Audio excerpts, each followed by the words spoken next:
भारत में बीते कुछ वर्षों में विदेशी निवेश में तेज इजाफा हुआ है। प्रोडक्शन लिंक्ड इंसेंटिव यानी PLI जैसी स्कीम्स के आने के बाद तो भारत में दुनिया की नामचीन कंपनियों ने निवेश का ऐलान किया है। लेकिन अब भारत से ब्रिटेन में प्रत्यक्ष विदेशी निवेश यानी FDI पर एक दिलचस्प रिपोर्ट सामने आई।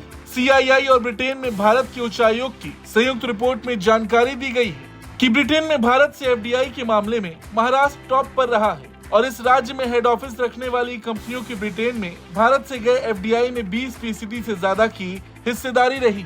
वहीं दूसरे नंबर पर 12% के साथ कर्नाटक है और ब्रिटेन में 8.6% FDI के साथ दिल्ली तीसरे स्थान पर है।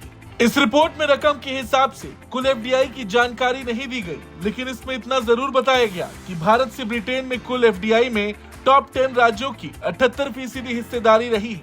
टॉप 10 के बाकी राज्यों में 7.1% के साथ गुजरात चौथे नंबर पर है, 6.7% के साथ तमिलनाडु पांचवें स्थान पर, 6.5% के साथ तेलंगाना छठी पोजीशन पर, वहीं 5.9% के साथ उत्तर प्रदेश सातवें नंबर पर, 4.5% के साथ हरियाणा आठवें स्थान पर, 3.14% के साथ बंगाल नवीं पोजीशन पर और 3.05% के साथ केरल 10वें नंबर पर शामिल है।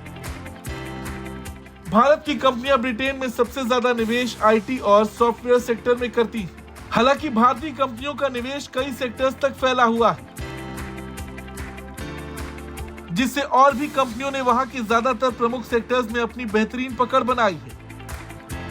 अब ब्रिटिश अर्थव्यवस्था में भारतीय कंपनियों का अच्छा खासा योगदान है। वहीं भारतीय कंपनियों के साथ साझेदारी करके उनके इनोवेशन का ब्रिटिश उद्योग जगत को काफी फायदा भी मिल रहा है। इससे वहां पर निवेश के साथ ही रोजगार के मौके भी पैदा हो रहे। इस रिपोर्ट में ये भी कहा गया कि बीते साल ब्रिटेन के स्टूडेंट वीजा में 5% की बढ़ोतरी के साथ नए भारतीय छात्रों ने कुल मिलाकर ब्रिटेन के यूनिवर्सिटीज में अनुमानित 4.3 अरब पाउंड का योगदान दिया है। यानी वहां के एजुकेशन सेक्टर को रफ्तार देने में भी भारत का योगदान लगातार बढ़ रहा है। ब्यूरो रिपोर्ट, भारत तक।